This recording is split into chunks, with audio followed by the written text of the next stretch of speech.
Attendees are in listen-only mode. Welcome to the webinar, Crisis Communications for School Officials. Hello, I'm Karen McKelvey. I'm the Director of PSI's Professional Development Services, as well as our Prevention Intervention Services. PSI staff works with hundreds of students in schools daily in our roles as school psychologists, counselors, school health personnel, educational specialists, and speech therapists. And we all feel it's so vitally important to support our partner schools and other educators by providing cutting-edge expertise in response to the possibility of having to deal with any type of crisis situation in your schools. Our presenter today, Bruce Hennes, is the managing partner of Hennes Communications, a crisis communications and media training consulting firm that serves corporations, nonprofits, educational institutions, and government agencies who are on trial in the court of public opinion. Bruce has 30-plus years of experience working in communications, counting among his firm's current and former clients such organizations as Akron General, Case Western Reserve University, Cuyahoga Community College, the Greater Cleveland Regional Transit Authority, Key Bank, and many others. Bruce currently serves on the governing board of the Business Emergency Planning Institute. He is also a member of the board of the Press Club of Cleveland and the Cleveland Metropolitan Bar Association, and president of the Leadership Cleveland class of 2008, among many other positions that he holds. He has also received the certification in effective communications from the U.S. Department of Homeland Security and the Federal Emergency Management Agency.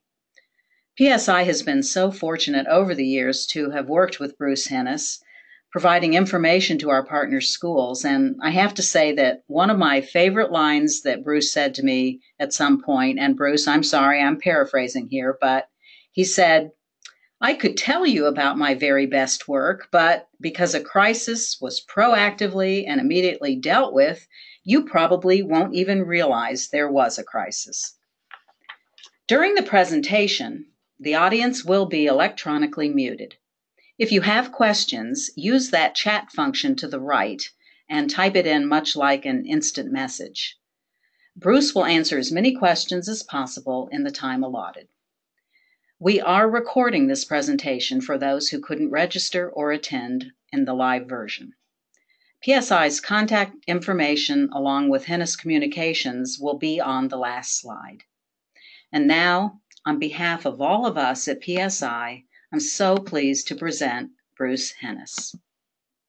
Karen, thank you very much for, as they say, that warm introduction. Well, last time I checked, there were scores of reasons why all of a sudden some reporter is going to want to stick a microphone in your face or call you on the telephone to ask you something that either you don't know about or something that you do know about and you absolutely don't want to talk about. I mean, look at the list that's on your PowerPoint right now, from bombings and bullying to chemical spills, hacker attacks, sexual misconduct, and of course, what's the one worry that should be unfortunately on top of so many of our minds, particularly those of you who are in the education business, and that's the active shooter situation. And lest you think that this can't happen to you, that you're all of a sudden not going to be, right in the crosshairs of the regional media or the national media, I would remind you about one story that happened, and it's a number of years ago. Some of you may remember what happened to Bluffton University. Bluffton, actually, it used to be known as Bluffton College. You may not remember the name, but you may remember the situation. Their softball team was in the Atlanta area. They were all on the bus. The bus went over an embankment. The bus flipped over, and 8 or 10 kids were killed. Well, I happened to be talking with the public information officer a couple of years ago from Bluffton, and she said to me, we were talking about crisis communication. She goes, "Bruce," she goes, "you have no idea what that day was like." She said, "I'm from Bluffton College. Nobody knows where Bluffton College is. It's in the middle of nowhere, Ohio." And she said, "No one knows where we are. No one's heard of us." And all of a sudden, I come out of my office, and there were 30 satellite media trucks in my parking lot on the football field. She said, "I wasn't trained for this. I didn't know what to do. It was horrible for the parents. It was horrible for her. But those are the kind of things that just happen. I always say it's like getting T-boned in a car accident. You're driving along, and all of a sudden, a crisis comes out and hits you upside the head, and you find yourself, like I said, in the crosshairs of the media as well as your other stakeholders. Well, as almost any attorney will tell you, controversies today are tried in the court of public opinion as much as they are in the court of law.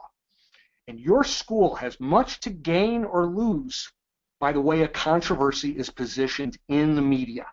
And because the value of your reputation is immeasurable, in fact, I would suggest to you, think about this, your reputation is probably the school's largest uninsured asset. You lose when your brand image is tarnished, even if you technically win a trial. And furthermore, since most legal controversies are settled prior to trial, the court of public opinion has arguably become the most important battleground affecting not only goodwill and market share, but legal bargaining power and settlement negotiations. Therefore, managing this battleground has become integral to many organizations' legal strategies. Right? You all know, as well as I do, that when an organization is confronted with a sudden disaster, almost always the lawyers take charge. And when they do, the majority of attorneys think one thing and one thing only: how do we win in court? But remember this, that case may not make its way into court for years. And in the meantime, your school has got to continue to operate, has to continue to thrive, and for those of you in the private and charter school business, you've got to continue to maintain head counts and market share. Well, let me tell you this, all right? In these days of instant 24/7 instant news, where Twitter and Facebook exponentially amplify crisis situations, you simply can't wait until a legal decision is rendered. You've got to be prepared to vigorously defend your position in a wide variety of venues, all the ones that you see up there on the screen right now, as well as other media outlets. Well, when it comes to risk management and business continuity planning for events that might occur in the future, what we find way too often is that most business continuity plans are purely operational plans that fail to take into consideration what we call the missing piece, the communications piece. Let me back up for a second. When I talk about business continuity plans, for those of you who aren't familiar with it, those are the plans that exist to make sure that if something bad happens, you have the ability to continue to fulfill your mission. For instance, I'm sure all of your schools have plans to handle a 3-day snowstorm. What happens if the school building catches on fire? What happens if the kids vandalize the buses?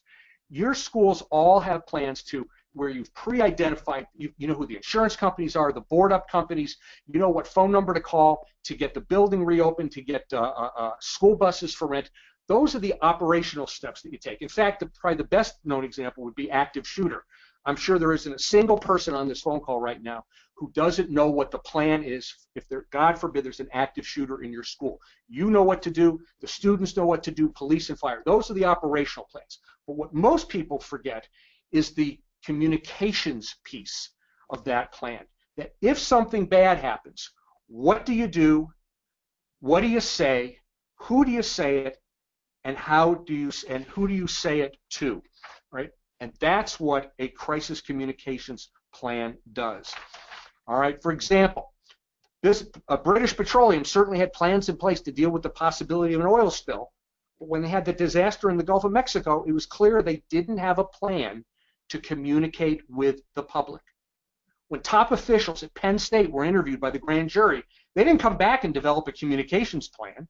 They didn't talk about what they would do if Joe Paterno and Jerry Sandusky were indicted. They weren't prepared, and they let everyone else, especially the media, frame the story for them. Once again, the gold standard for preparing for a crisis situation, all right, is having a crisis comm plan that dovetails with your business continuity plan that, once again, not to repeat myself, but answers the questions: what do you say, who do you say it to, where do you say it, and how do you say it? Because I got to tell you, 4 o'clock in the morning is the wrong time to be going to your IT person and say, we need a whole brand new website, a whole brand new homepage, that is, because we're going to be getting hit by people from all over the world wondering what's going on in our school system. All right, 8 o'clock in the morning is the wrong time to be going to your public information officer to ask the question, do we have the Twitter accounts for every reporter in the country that's likely to be interested in what's going on in our school? All right, when it hits the fan, there simply isn't time to have meetings, to form consensus, to pull your lawyer into the mix, to talk to the school board president, to say, gee, do you approve this? I mean, if you're not part of that first news cycle, it's going to be a bad situation. I'm going to spend quite a bit of time before this webinar is over talking to you a little bit more about the importance of being in that first news cycle. And the beauty of having a crisis communications plan in place is that you've done all that work. You've taken weeks, if not months, to put that plan together so that when, God forbid, there's a suicide, God forbid there's a hacker attack, somebody sets something on fire, there's an instance, there's an accusation of sexual misconduct against one of your teachers, you have a plan in place so that you are part of that first, second, and third news cycle where all the messages that you're going to send out have already been pre-approved. To underscore just how important having a crisis communications plan in place, in effect, is, at the end of the presentation, I'm going to tell you how you can. I'm going to give you a copy, actually, of a template so that instead of calling us, you can put your own crisis communications plan together. Well, before I go on, you need to know that since being founded in 1989, we've handled a wide variety of crisis situations for the organizations that Karen mentioned before, government agencies, hospitals, schools, from deaths and strikes to chemical explosions and sexual molestation cases, which actually is probably the biggest growth area of our business. We've pretty much seen it all. Well, when companies and agencies and schools across the country get attacked and the media come a-calling, those organizations often call for a crisis communications firm like ours. In fact, we're actually one of the very few firms in the U.S. devoted exclusively to crisis communications. And let me tell you what the difference is between what we do and what your public information officer does or the PR firms that you're familiar with. And I think it's important for you to understand, the foundation of the advice that I'm going to give you in the next couple minutes, this key point. I would suggest to you that most PR firms are engaged in what I call the education business, educating some group of people over some period of time to sell more widgets or increase market share. They bring more attention to what you're doing. Well, let me tell you, if you're in the middle of something bad, more attention is the last thing that you want. And the methodologies that I use and the people on my crisis communication SWAT team utilize are very different, very counterintuitive to the traditional practice of public relations. In fact, our elevator speech is, it's our job to make your story better, it's our job to make your story shorter, and it's our job to make your story go away. In fact, the best stories are the ones that I can't tell you because we literally made those stories go away. Well, in the half hour or so that I'm going to continue to talk before I break for questions, I'm going to give you best practices for communicating during and after a crisis situation. All right, and to do that, we use something called the Damage Control Playbook. And here is the Damage Control Playbook right in front of you. If you're taking any notes or you want to take a screenshot with your camera of these 5 rules, this pretty much is going to give you about 80% of what you need to be a terrific crisis communicator.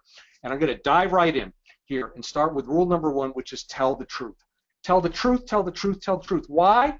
Because the truth always comes out. It may not come out that minute. It may not come out that hour. It may be 2 days later. It may be 2 years later in the court case. But when the truth comes out and they find out that you or someone that you work with has lied, you've destroyed your credibility going backwards as well as going forward. And the corollary to that is, don't attempt to deny the obvious, because all you're going to do is motivate the press to dig for more. They're not stupid. If they've got part of the story, they're more than likely going to get the rest of the story. Rule number 2 is tell it first. We want to be the first to release bad news because, generally speaking, whomever goes first determines the trajectory of the story. All right? And rule number 3, tell it all. We beg our clients, tell everything that you are legally, morally, and ethically allowed to tell, because if you don't, somebody else is going to be telling their version of all, and once again, you're going to be playing catch-up to them. Now, I get FERPA, I get HIPAA, I understand that there are sometimes times where you can't tell it all. To do so would actually be illegal if you did.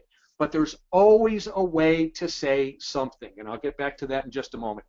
Tell the truth, tell it all, and tell it first. If that's all, if you hang up right now, I'm telling you, you've got most of what you need to be a terrific crisis communicator. Before I go on to 4 and 5, let me give you a quick little story that sums up tell the truth, tell it all, tell it first. A couple of years ago, I get a phone call from the law director of a organization outside a small community outside of Cleveland. Actually, he calls me on the phone and says, "Bruce, you got to come out right away." So I go out and I see him. He tells me the issue. It's a personnel matter. I go, "Oh my God, you're going to end up on the front page of the Plain Dealer, the largest newspaper in the state of Ohio." He goes, "I know. That's why I called you. What do we do?" I said, "Here's what we do. We're going to call the reporter that covers your suburb.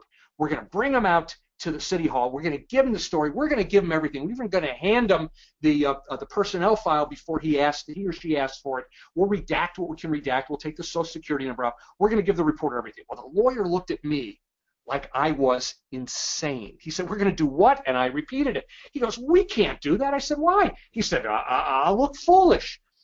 And I said, "Well, you were educated in the court of law. I was educated in the court of public opinion. And if we do it your way, I guarantee you we're on the front page of tomorrow's Plain Dealer. We do it my way, the worst that happens is we're on the front page of the newspaper. Maybe the best that happens is we're not in the newspaper at all." He says, "Okay, I'm a little nervous, but let's give it a try." So we bring the reporter in the next day, give him the story. Day after that, go out and grab my newspaper, not on the front page, not on page 2, B1 Metro front, you know, the local news in your paper. Wasn't on B1, B2, wasn't in the paper. Second day, not in the paper. Third day, fourth day, fifth day. It was 9 days later before that story showed up. It was in the paper all right, but it was 3 tiny little paragraphs. It was below the fold, and every time I tell this story in Greater Cleveland, nobody remembers the story because we told the truth. We told it all, and we told it first. I can't even begin to tell you how many stories we either minimize or eliminate just by appealing to the way reporters think. You know, if they didn't discover it on their own, if it wasn't leaked to them by a disgruntled ex-PTA mom or an unhappy teacher or staff member, it tends not to have the same importance that it might have otherwise. It doesn't work all the time, but it works often enough that it's one of our favorite tools in our kit bag. Similar story, different outcome. Get a phone call from the executive director of a large nonprofit. Calls me on the phone and says, "Bruce, you got to come out right away." I'm on the phone with the guy. I said, "Well, what happened? Tell me first before I come out." He goes, "Oh, 2 of our employees embezzled over $1 million from us." I went, "Oh my God, that's a huge story." He goes, "I know." I said, "What do you want me to do?" He says, "I want you to make sure this doesn't show up in the media." I'm on the phone with the guy.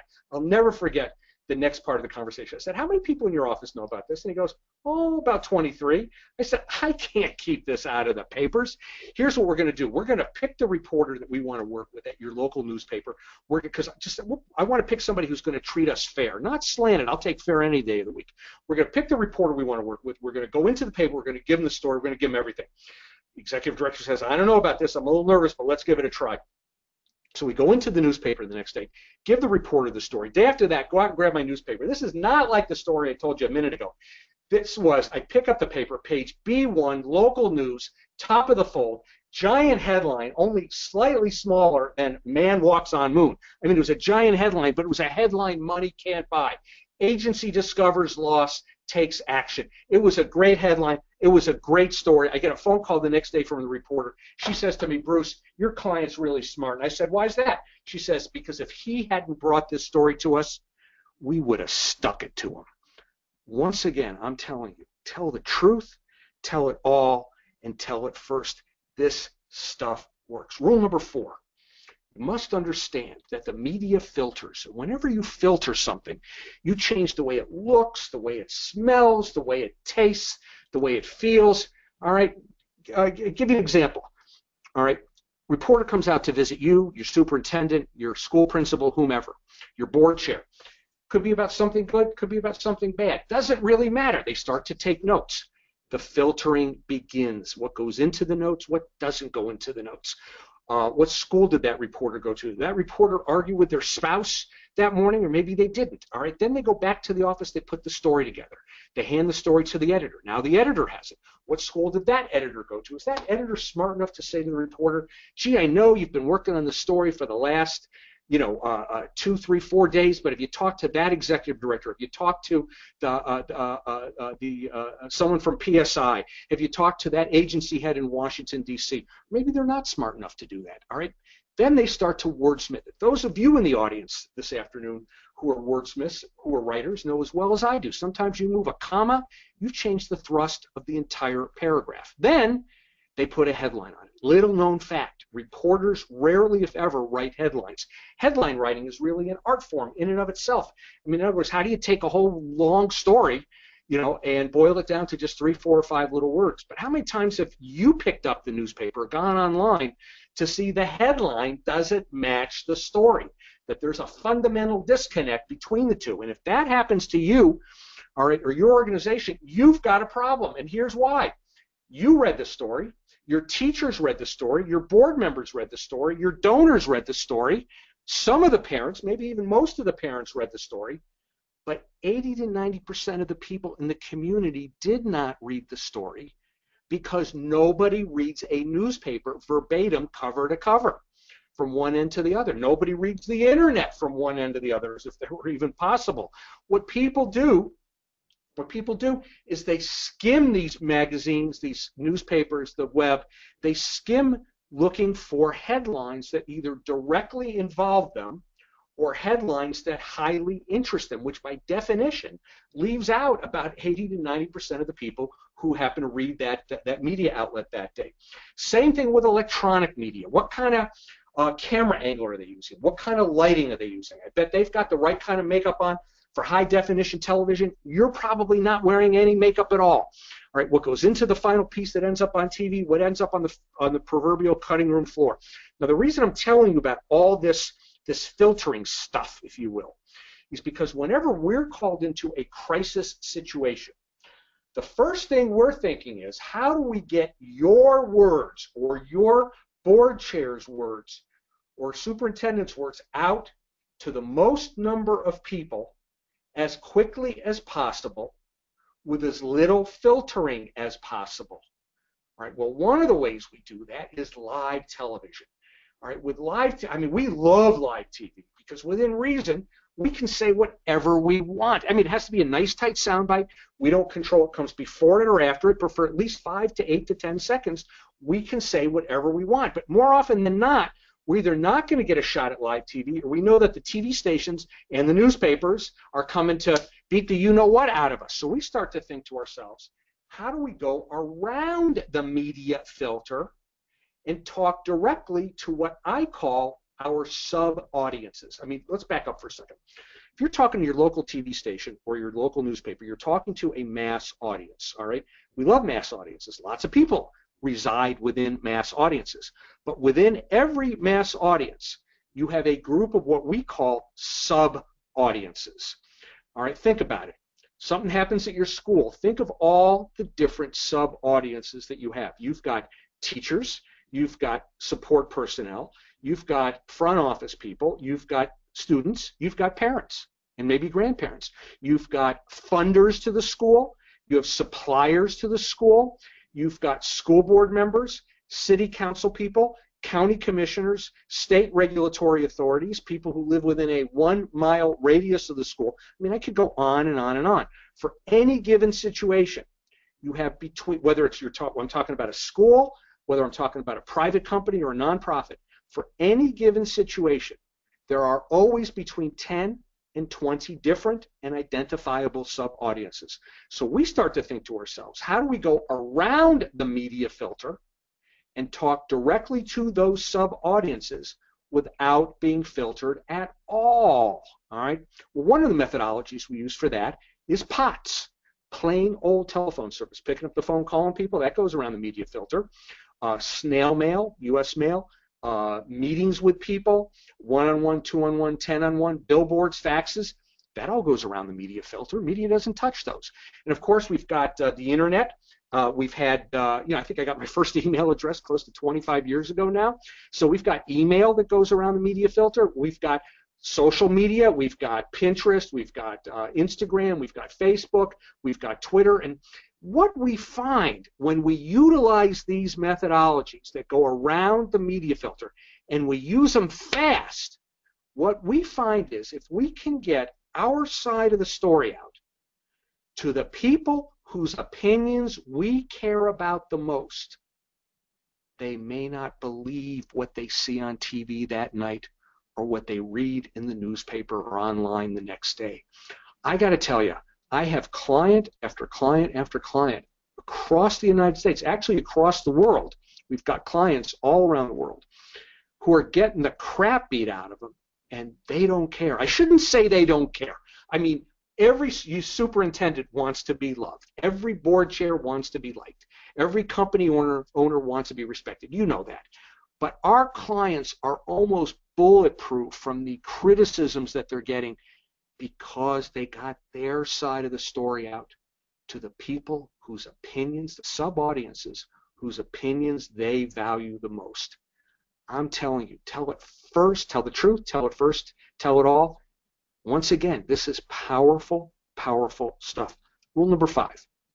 You must understand that the fundamental job of reporters is not to inform or educate. Now, I know that goes against everything that you learned in high school civics class, where we were all taught that reporters are objective and they're supposed to take facts and lift them right up and drop them on the front page of the newspaper. Wrong, because if that's what reporters did, nobody would read a newspaper or go online, because that's called a report. And nobody wants to read a report at 7 o'clock in the morning with their coffee and their toast. The fundamental job of reporters is not to inform or educate. It is to tell stories. And the way they do that is they take your facts, the facts that you know to be true, the facts that you may have witnessed with your own eyes, the facts that you work together with the student, with the parent, with the school superintendent, with the board chair, with the lawyer. They take your facts that you know to be true, these reporters, and they throw some of them away. And they go out and they get their own facts, which may or may not be true. And then they put them in a completely different order, which may or may not make logical sense. And they take what's left and they shake them up and they jam them into what we call in our business story frameworks. These frameworks have names, and these frameworks have characters that inhabit each framework. For instance, every time you read about our brave soldiers around the world fighting in Iraq or Afghanistan or wherever they might be, all right, those stories tend to be told in the hero framework. If you could see me, I'd be drawing air quotes around the word hero. Those stories are told in the hero framework. Sports stories are often told in the hero framework. Stories about the rich man who falls from grace, like that Bernie Madoff story, the good mother who becomes a bad mother, stories of honor, stories of dishonor, stories of redemption. Overcoming the odds is a typical business story, how everybody's business framework story, how everybody says, no, you can't do that, but he or she brings a product to market anyhow, they make $1 million, they overcome the odds. That framework can also show up as a business or a feature story. For instance, feature or a lifestyle story. For instance, somebody has a mental or a physical handicap, they get married, they have 2 kids who both grow up to be doctors, they overcome the odds. You almost can't pick up a newspaper or go online without reading a heartwarming overcoming the odds story, because they practically write themselves, and the public has an insatiable desire for those stories. Other typical frameworks that you're going to see throughout the day whenever you're reading anything in the media or watching television, stories of triumph, stories of conflict. Horse race stories have no horses in them, but what they do have are winners and losers. That's the way political stories are told. I mean, you tell me, I'm sure you're all nodding your head. You can't pick up a newspaper or go online today or turn on television without hearing who's winning in Iowa, who's losing in New Hampshire, what the polls are saying. Those are called horse race stories, despite the fact they have no horses in them. Right? But the storyline that you're going to get hit with, when somebody points the finger at you and says, you did a lousy job of educating my kid, you're not a good steward of the public dollar. You should have known that there were rumors about that teacher and his or her penchant for doing inappropriate things. When somebody points the finger at you and says you did something wrong, you are immediately, that second, locked into what we call in our business the 3 V's framework. And the 3 V's stand for the villain, the victim, and the vindicator. The villain who did something wrong to the victim, and the vindicator who rides to the rescue. Now, vindicators come in all shapes and sizes. It can be the reporter working on the story. It can be the local elected official. It can be the PTA mom who's pointing the finger. Generally speaking, it's whomever is making the accusation. But the insidious problem with the 3V framework is this. It's twofold. Number one, it's triggered when the accusation is made. Doesn't matter whether you heard it. It's triggered when it's made. Secondly, the second it's triggered, the only thing that counts is the speed of your reply.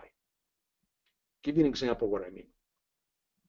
Let's say you're the school superintendent. All right, you get a phone call at 10 o'clock in the morning from the New York Times, from your biggest newspaper in your state. They're doing a story, for instance, on allegations of sexual misconduct going on between teachers and students at your school. All right, let's say the call comes in at 10 o'clock in the morning, goes into your voicemail.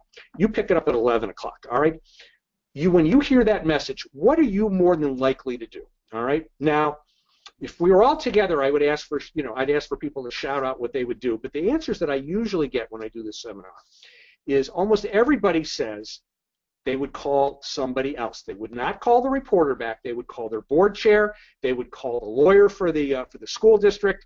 You know the old phrase, what flows downhill? Well, calls from the New York Times and the Wall Street Journal, those calls tend to flow uphill. All right, so let's say it takes an hour to get hold of your board chair or the school's attorney, okay? At some point, the attorneys, as I said earlier, will get involved, all right? You play that phone call back for the lawyer, all right, and I guarantee you 95% of your lawyers out there in the audience for this webinar, 95% of your lawyers are going to say the following words to you. Don't call them back. All right, we don't know anything about this. Let me do some checking.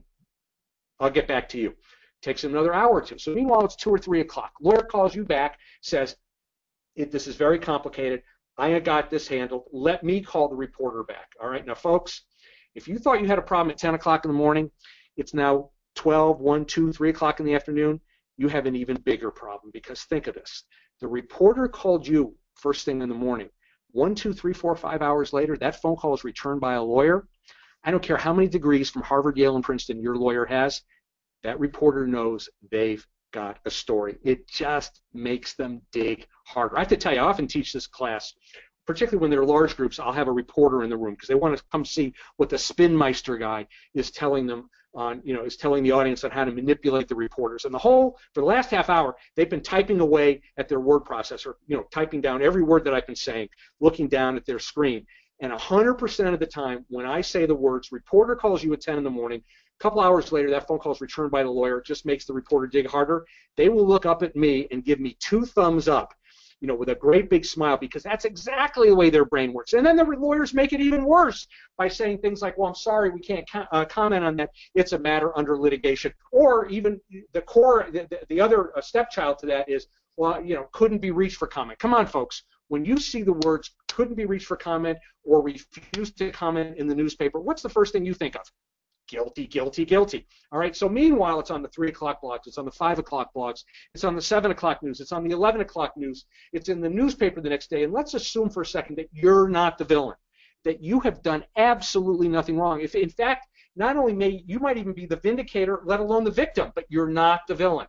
The real insidious problem with the 3V framework is that if you have waited hours, let alone days, to get your side of the story out, nobody believes you, because when the facts don't fit the frame, people discard the facts. Let me repeat that. When the facts don't fit the frame, people discard the facts. All right? In other words, all you end up doing is reinforcing your own villainy. And let me tell you something. You never want to be the villain, not even for a second. Because once that framework gets locked in, it's very difficult to turn it upside down. And let me tell you something else. You can't just talk your way out of being the villain. You have to act your way out of being the villain. I'll give you an example. I mean, think about what villains do. Villains tend to not return phone calls in a timely manner. Villains tend to speak through their spokespersons at inappropriate times. Villains tend to have a tough time making eye contact. When they're in front of people, they tend to look at the floor when they're talking. They tend to look over people's heads at the ceiling, the wall behind them, unless they're pathological, and unfortunately many of them are. So the lack of eye contact is not exactly a litmus test for villainy, but if somebody can't make eye contact with me, that usually sends off my warning signals. Villains tend to use weasel words. What are weasel words? Weasel words are when they stand in front of you and say, well, I'm sorry you feel like that. You're what? You want to repeat that? You're sorry I feel this way? That's not an apology. That's not real. I mean, or my other favorite, is mistakes were made. Yeah, by who? By you. All right, but what do vindicators do? I mean, vindicators return phone calls. Vindicators know how to say I'm sorry. Vindicators understand the difference between saying I'm sorry and accepting liability. You get a kid that's molested, you get a kid that's bullied, you get a situation where something bad happened, you damn well better be sorry about it. But that doesn't necessarily mean that you caused it. And we fight with lawyers about that all the time because so many lawyers are trained just to preserve, don't say anything because anything you say will be held against us 2 years from now in court. We don't happen to agree with that. All right, vindicators know how to look people in the eye. All right, vindicators are right there to tell it all, to tell the truth, and to tell it first. All right, now I'm often asked the question, well, what do you do when you are the villain? I mean, sometimes bad things do happen to good school districts. Well, then we use something called the 3 F's. And the 3 F's stand for, well, I can't give you the first F because it's a really bad word, and I promised PSI that I would not use that word, so I'm going to paraphrase. The 3 F's stand for F up, fess up, and fix up. F up, fess up, and fix up. In other words, don't spend time denying the obvious, but instead admit what happened and then pivot over to what you're going to do to make sure that it never happens again. And by doing that, especially in that first news cycle, all right, you go from being the villain to being the vindicator in one fell swoop. All right, the bottom line is this. All right, you've heard the phrase, the internet has changed everything. Well, I don't know that it's really changed everything, but it's changed an awful lot in my world. All right, because of the speed of the internet today, everybody is out to break news. I mean, think about this. If you're reading it in a newspaper, when did it happen? Yesterday. I mean, by definition, if it's in the newspaper, it happened yesterday. Newspapers don't, because that's when the newspaper got printed. Newspapers don't newspapers don't break news. Breaking news is done by television, but not anymore. Nowadays, because it's so important to get stuff up on the internet, every print reporter is told by their editor, you don't leave a meeting until you put something up on Twitter. You don't drive off in your car until you put something up on Facebook. And if it's wrong, we'll correct it later, which does you and your school system no good. If 5, 10, or 20,000 people already saw that story and there's incorrect stuff in that story, I mean, that's, and they're not only competing with, it's not only newspapers competing with television to break news, they're competing with your students, they're competing with your teachers, they're competing with your employees, because what are they doing? They all have cameras on their belts now, in their pockets, on their smartphones. They're filming everything in high definition video. They're sending it up not only to YouTube and Facebook, but to CNN and everywhere else. They're sharing it with their friends and family. And the story is out there. So if you think you have hours, let alone days, to get your side of the story out, you are absolutely wrong. The other part of this that I want to tell you about is I want to teach you a concept called iterative journalism. Let me spell that for you. ITERATIVE. Iterative journalism is probably the biggest change in journalism that you never heard of. Let me explain to you what it is and why it's so important that you understand this concept. Excuse me. Iterative journalism is, let's say a reporter, the way it used to work in the old days when there were not only reporters at newspapers, but there were 4, 5, and 6 levels of editors, is that a reporter would write a story at 10, 11, 12, 1 o'clock in the afternoon. They'd put some phone call, they would send the story off to their editor, who would give it to another editor, who would give it to a fact checker, who would give it to another editor. All right, and then it would, finally go into get locked in at 5 or 6 o'clock at night and be in the newspaper the next day. Well, I can tell you right now, all those editors are gone, because when your business model changes and you don't have the income coming in that you used to from advertising revenue, what do? You say to save money, you fire people. So most of those editors are gone. And reporters nowadays, as I alluded to a moment ago, have the ability to put stuff up on the internet themselves without even going through an editor's hand at all, with the idea that if it's wrong, we'll correct it later. So what happens is they put a story up on the internet, all right, at 10, 11, 12 o'clock, what do you call it? What they also used to do is, let's say that the story involved 3 people.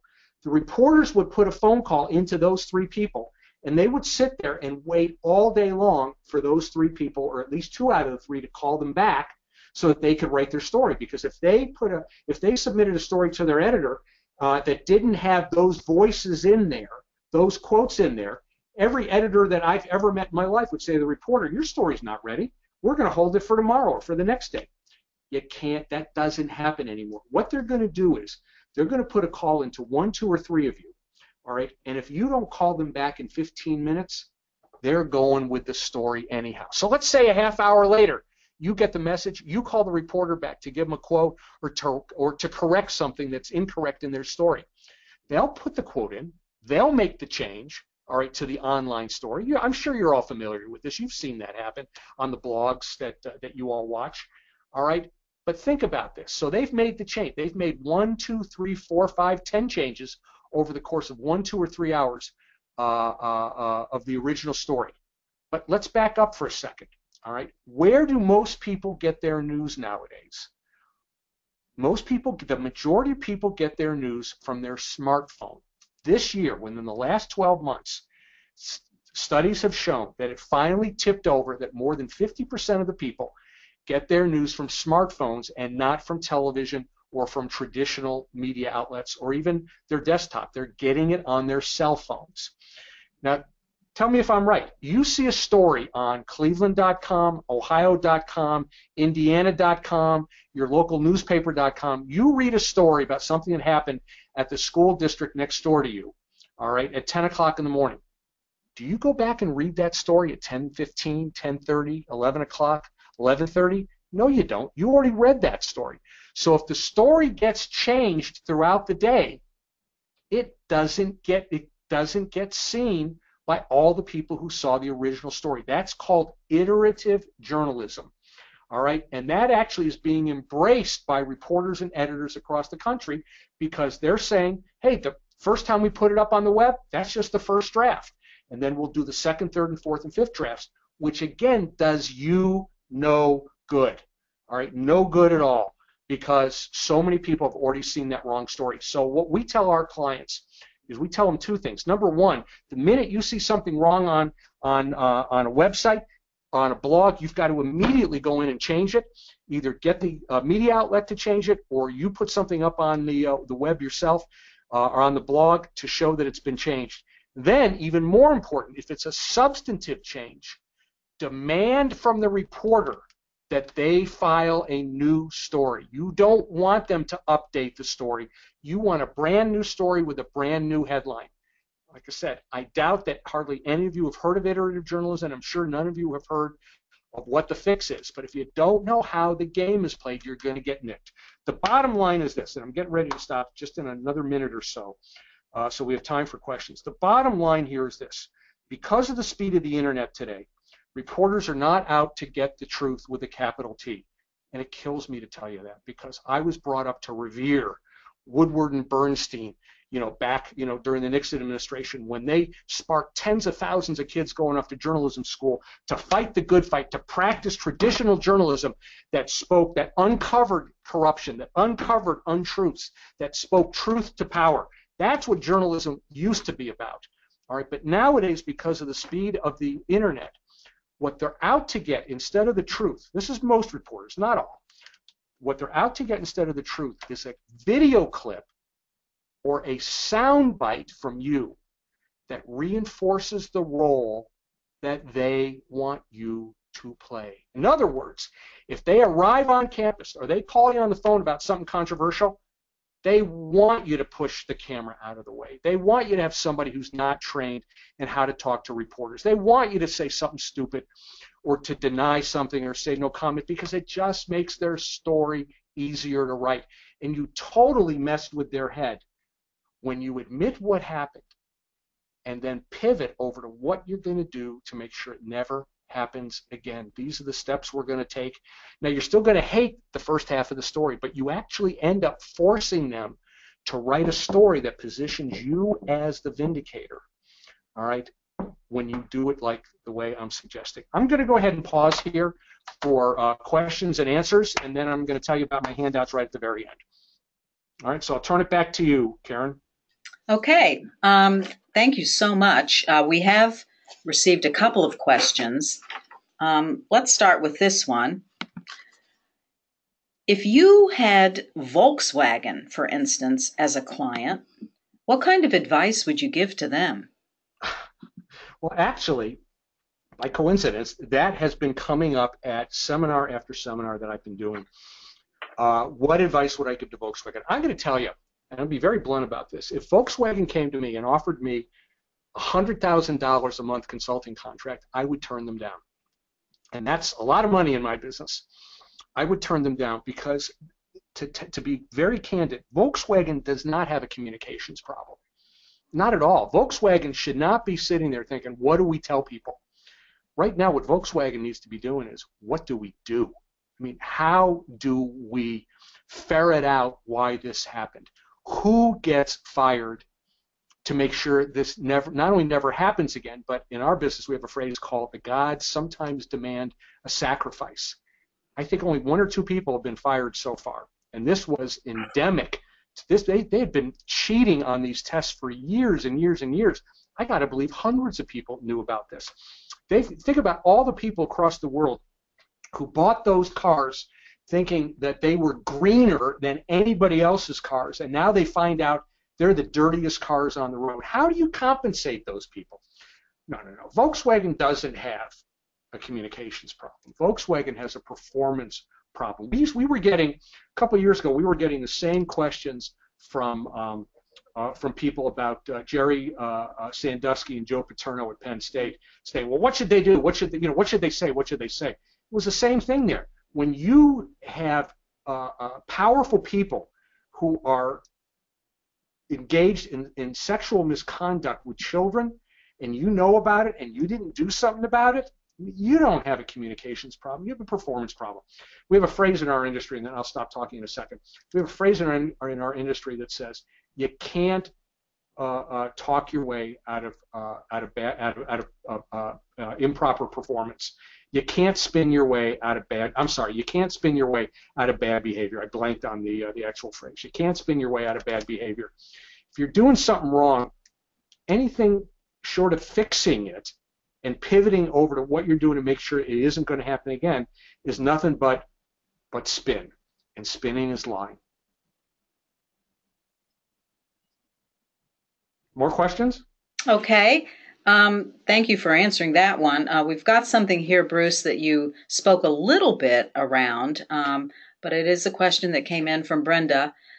Let's say you get a call from a former student who is now 30 years old. He or she says they were molested by a teacher 15 years ago, and that teacher is still on the faculty of your school. Let's say you're the superintendent. What do you do? I've got to tell you, I have received calls like that from clients, and those are probably next to the active shooter situation where we've got deaths and injuries. Those are probably the worst situations that we face with our clients. They're just gut-wrenching for 100 different reasons, not the least of which is because we don't know whether or not it's true. But times have changed. You know, if you go back 10 years ago and back, you know, the standard operating procedure of superintendents and board chairs was to thank the student for calling and to say, gee, I hope you get some help, and thanks for alerting this, and they would, you know, get figuratively patted on the head, and you'd sweep it under the rug because that was the end of it. Well, I think all of you on the phone, on the webinar know you can't do that anymore.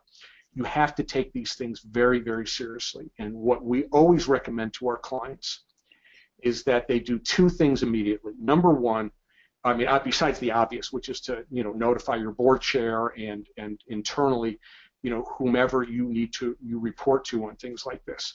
But you take these things very, very seriously, and we tell our clients the next step you need to do is to make sure that you have an attorney that is highly skilled in having dealt with as many situations like this as possible. It's just like getting work done on your heart. You can go to a small community hospital where the doctor does 2, 4, 5, 10 heart operations a year, or you go to Cleveland Clinic or university hospitals in Cleveland where they do 1,000 of the exact same heart operations every month or even more.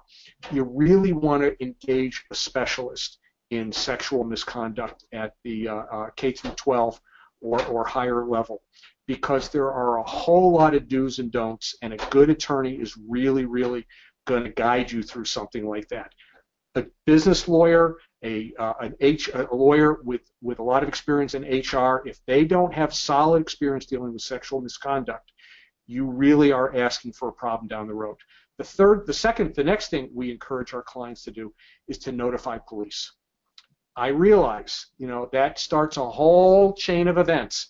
Here you are, you're getting a phone call from a young man or a young woman who's 30 years old, who's telling you a story that frankly may not be true, and you're about to tarnish the reputation of Mr. Chips, or somebody who's been on the faculty now for 30 years, is at the end of their career, and maybe there's never been a hint of scandal, or maybe there has and you ignored it in the past. You want to get the police involved, because number one, it really is a police matter.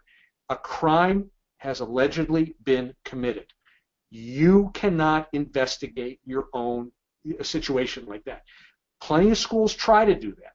I mean, we see that happen all the time, where the school and a lawyer who doesn't know better says, well, we'll conduct our own investigation.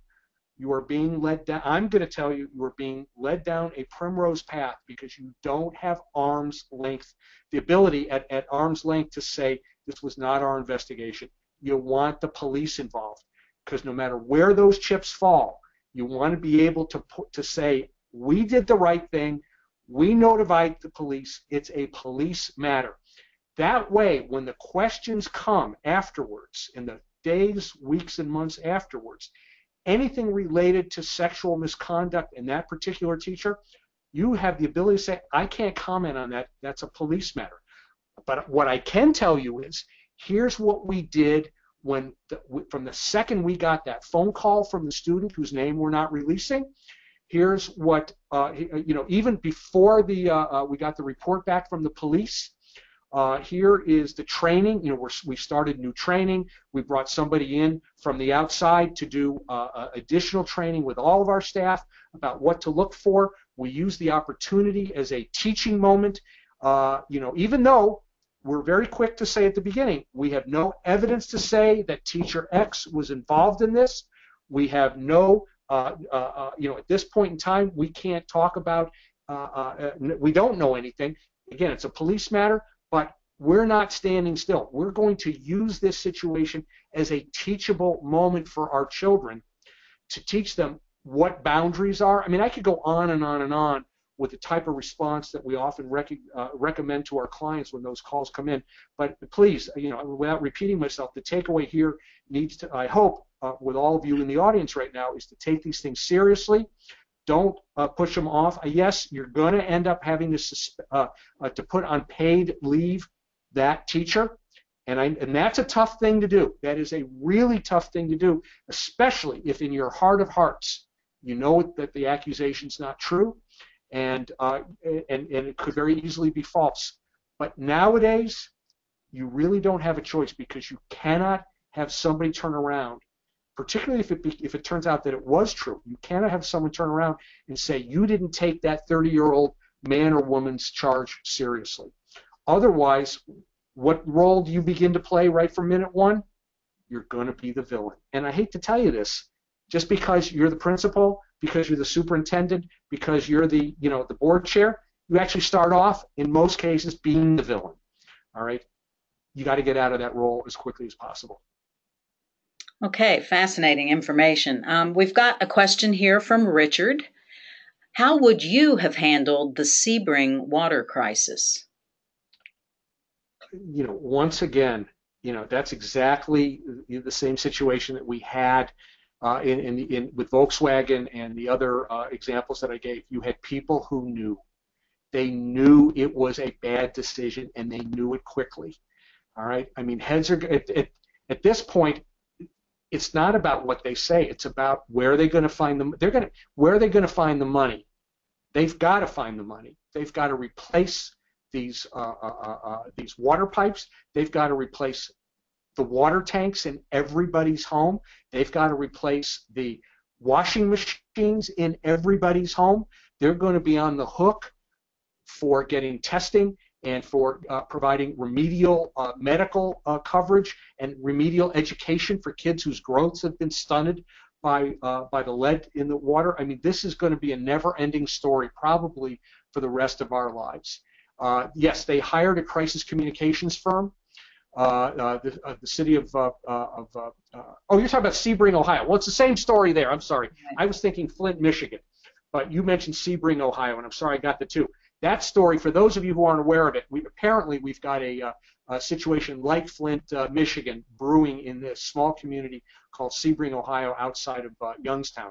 It's going to be the same situation there. Back to Flint for a second. Flint hired a crisis communications firm like ours to help them. I think they're just, I probably would have turned them down because they're not ready to tell their story. Once again, it's the only place that any of the elected officials can go, any community leaders, are tell the truth, tell it all, and tell it first, and it's a little bit too late for most of them to have done that, to do that rather. Okay, Bruce, I think we've got time for one more question. Can't seem to get away from this gentleman these days, but coming in from Tammy, did Donald Trump do the right thing by boycotting the Republican debate on Thursday night? Oh my gosh. Well, you're all going to watch your TV tonight and read your newspapers in the next morning. I've seen a handful of pundits say that, gee, doesn't Mr. Trump have the guts to stand up to Megyn Kelly, and to face her directly? That's not what this is about. Donald Trump has no problem standing up to Megyn Kelly and going one-on-one with her.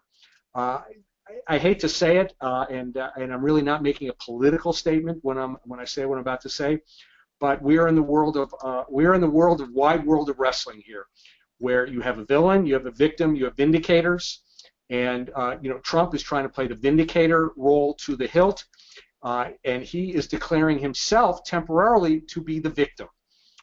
Which is, the rules aren't fair, so he's not going to participate. But what's also going on here, and don't let this be forgotten, is he is also trying to act at the same time as vindicator for our soldiers who have been injured, wounded, and killed in action around the world.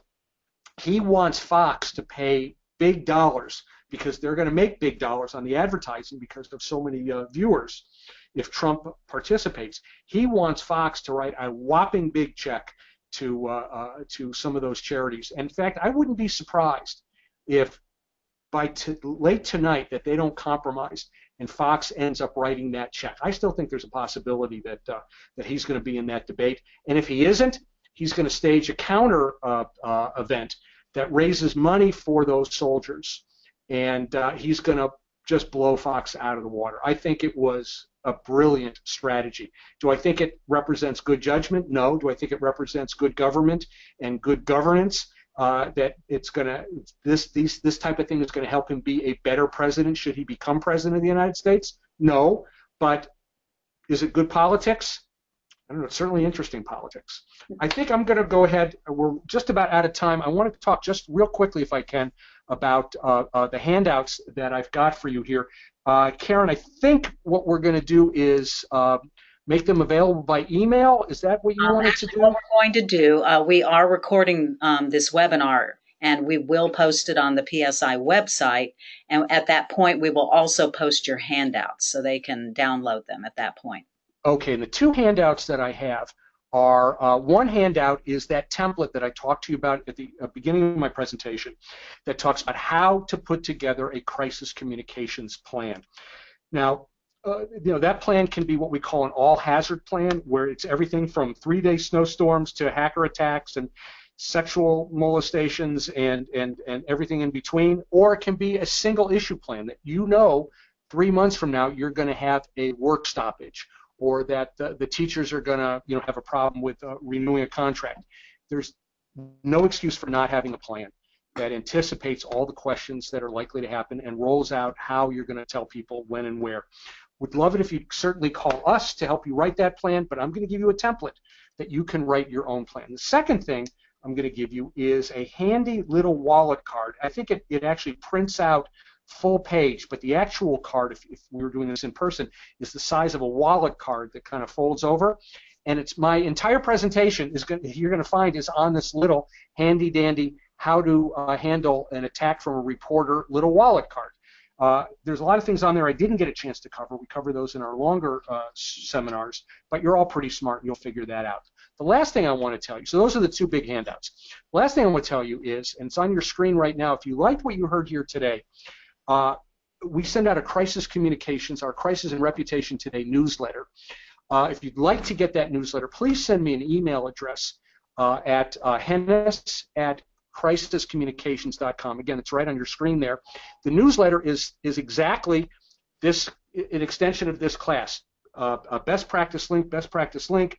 I promise I will never sell your name, never give it away, but it's really an extension of this, and we've got about 7,000 people on that newsletter list, and we'd love to have you as a subscriber. So once again, I want to thank Karen McKelvey and everyone at Partners for Success and Innovation, PSI, for the opportunity here, and I wish you all well. Take care. Okay, one final thing I would like to say. If you could advance the slide one more time, Bruce.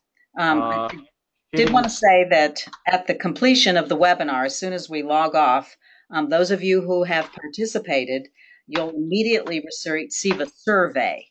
If you attended the webinar for its entirety and submit a completed survey, you'll receive a certificate of attendance from PSI. Please allow at least a week before expecting your certificate that will be emailed to you.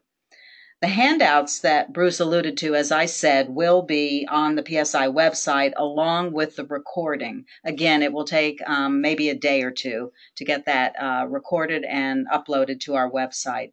We certainly hope you found this webinar useful, and we hope you'll participate in the future PSI webinars. If you have any questions, you see our contact information there. And again, Bruce, I just want to thank you so much for your expertise today.